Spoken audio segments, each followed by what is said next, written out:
All right, what up, God Gamers? So if I'm going to be completely honest with you, I just recorded this entire thing, and then I went back to edit it, and I realized I had not been recording audio, and it's just a 15-minute long video of me talking with absolutely zero audio. So I was pretty pissed off. So I'm going to make this again for the second time now. I'm going to kind of speed through it a little bit more. My first video that I made, or my first attempt at the video, I was talking about how I Titan is my least played character out of the three, out of Warlock, Hunter, and Titan. I'm a Warlock main at heart. I do like playing a lot of Hunter, but Titan is my least played class. I've spent the least amount of time on Titan. I feel comfortable enough to rank these exotics based off what I feel, although I am not a Titan expert. So if you're looking for a Titan expert, I'd probably go watch somebody like Dado or Astacross. They're much more of Titan experts than I am.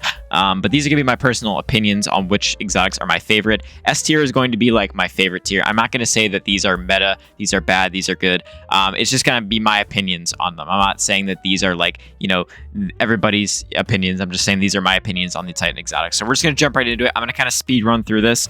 This is not going to be a 20-minute long video. It's probably hopefully more like 5 or 6, but we're just going to get through it. I got some coffee here. So we're going to take a little sip of this, and then we're just going to get right into it. Make sure to like and subscribe. Also, channel memberships are now a thing. If you guys are interested in that, I have some exclusive rewards. All you have to do is click the link in the description, or just go to the memberships tab on my channel and become a channel member. I'd really appreciate it, and you'll get some exclusive stuff. So yeah, take a sip of coffee, and then we're going to get right into this. Divine. All right. Let's go. We got Aeons here. Aeons off first. I put A tier in my first tier list. Doomfangs I put in B tier. Doomfangs are fine, but they're not very good. Syntheseps are S tier, 100%. The Abiant Leap, absolutely S tier. The what is this one called? I completely forget. I did use this recently. The Lance Caps. The Lance Caps is really, really solid. I'm actually going to put this in A tier. Diamond Lances on Stasis are very, very underrated. Nobody really uses them, and I don't really see a lot of people using this exotic, but the Diamond Lances on Titan, Stasis Titan, are really, really strong. Titan's Ramparts, I don't like them anymore. I think they're honestly C tier, my opinion. Path of the Burning Steps are definitely A tier. I wish they were meta right now, or at least I wish I liked them more. I don't really enjoy using them that much. No backup plans, on the other hand, I absolutely love using PvP. So much fun for Iron Banner and stuff like that. We have the point contact braces. I think these things are okay, although I don't personally like Thunderclap, but I'm willing to put it in B tier. Just because I recognize how good it is, but I just don't like Thunderclap personally. We have the ACD feedback fences. I'm definitely going to put these in A tier. ACDs are one of the most annoying exotics to fight against in PvP, and they're a lot of fun to run in PvP as well. Peacekeepers, though, are absolutely S tier. Those are getting S tier for sure. Crest of Alpalupi is definitely getting a B tier. It's really good for ore generation. I know there's something broken with it every couple of months, although it's just really not that great. In my opinion, it's kind of just a mid exotic. We have Stronghold. Why does it even exist? It's getting the dog shit tier. Same thing with Second Chance. Both of these exotics are dog shit, in my opinion, which is kind of the weird thing with Titan, because I feel like Titan has some of the best exotics in the game and then the worst exotics in the game as well.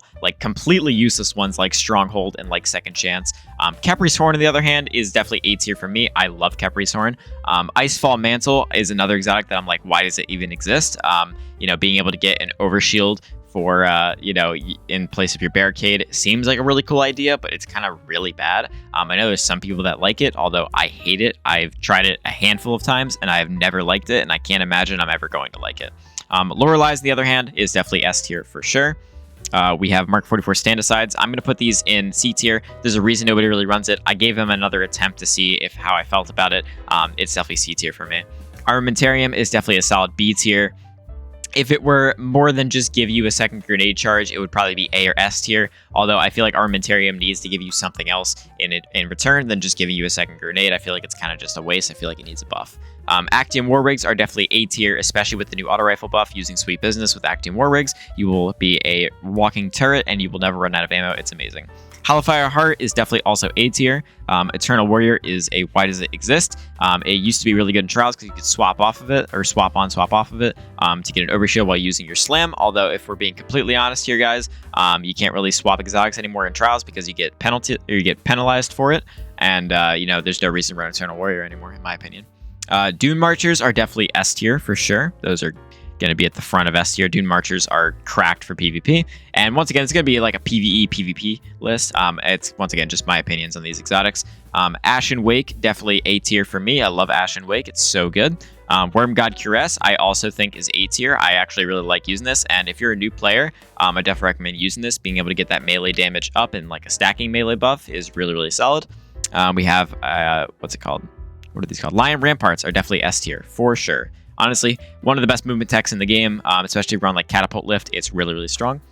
Insurmountable Skull Fort, honestly C tier. I've never really liked that thing, especially even in Destiny 1. I didn't really like it. Don't like it in D2. Haven't used it in a little bit if I'm being honest, but let me know in the comments if I'm wrong on it. I just do not enjoy it. Phoenix Cradle, on the other hand, is definitely S tier for me. If you're a new player, you got Shadowkeep, complete the Shadowkeep campaign, and then you can get Phoenix Cradle, and then you just have some really good survivability on Titan, on Solar Titan specifically. It's really, really strong. Mask of the Quiet One, the newbie exotic, I honestly think it's C tier.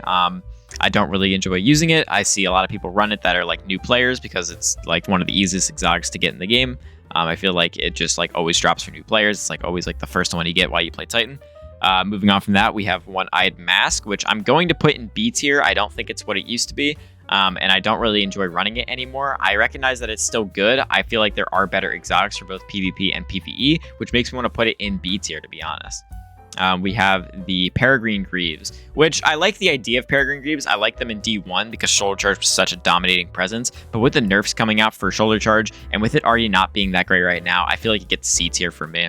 Helm of Saint 14 definitely gets an S tier, absolutely. One of the best survivability exotics for both PvP and PvE. I absolutely love it. Precious Scars is going to get a B tier from me. I think it's fine. I think it's actually pretty decent. I don't really run it in most cases. It's kind of just a rare exotic that I'll put on, and I'll have a good time putting it on. I just don't really like it. Antaeus Wards are definitely A tier for me. I love Antaeus Wards. They are so fire. I really, really like it. It's kind of really underrated, and I don't know why not a lot of Titans run it in PvP nowadays. It's actually really, really strong. Just being able to get that shield as you're running at somebody, and then they shoot the shotgun, and that actually deals damage to themselves, and then you kill them with your shotgun. Pretty crazy. Curious of the Falling Star, absolutely S tier. Need I say more? Being able to get an overshield after using your Thunder Crash and then doing extra damage with the Thunder Crash, it's busted. It's absolutely broken. We have the Severance Embrace. This thing, why does it exist, in my opinion? I've always hated it. I've hated it since Season of Dawn. I put it on a handful of times. I tried it again recently just to clarify or make sure that I don't like it. I don't like it. Hoarfrost Z is actually, honestly, I gotta give Hoarfrost S tier. I know that's probably crazy, but the stasis wall you get with Hoarfrost is insane. It is insane. It is map breaking in PvP, and it's actually really good for PvE. You get some good survivability with it in PvE. I actually really enjoy using it. Same thing with the last two, which are both going to get S tier. These are Ursa Furiosa and Heart of Inmost Light. Both of these are going to get S tier from me. Once again, there are so many good Titan exotics in my opinion. Ursa being able to create a shit ton of orbs and get a good defensive super out of it for things like Grandmasters is really, really solid. And then Heart of Inmost Light being able to overcharge one of your abilities or enhance one of your abilities is really, really strong. I know they did nerf Hoyle, although it's still one of the best Titan exotics to run in the game. But yeah, guys, that is the quick list of the Titan exotics. I know, I'm sorry this video is only a couple minutes long. Maybe some people will appreciate it that it's only a couple minutes long. I didn't draw it out for 30 minutes like I did a couple of videos.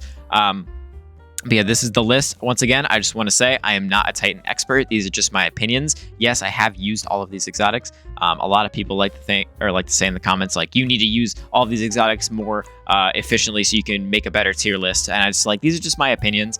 These are just how I feel about the exotics. I'm not claiming for these to be the best. These are just, once again, my opinions. I understand I can have some questionable opinions sometimes. Although, let me know what you think about it in the comments down below. Make sure to like and subscribe. I appreciate all of you. Once again, we have channel memberships now. So if you're interested in that, become a channel member, get some exclusive perks. You can click the link down in the description, or you can hit the memberships tab on my channel, or the join tab on my channel as well. But yeah, guys, hope you have a great rest of your day. I hope you enjoyed the list, and yeah, bye, guys.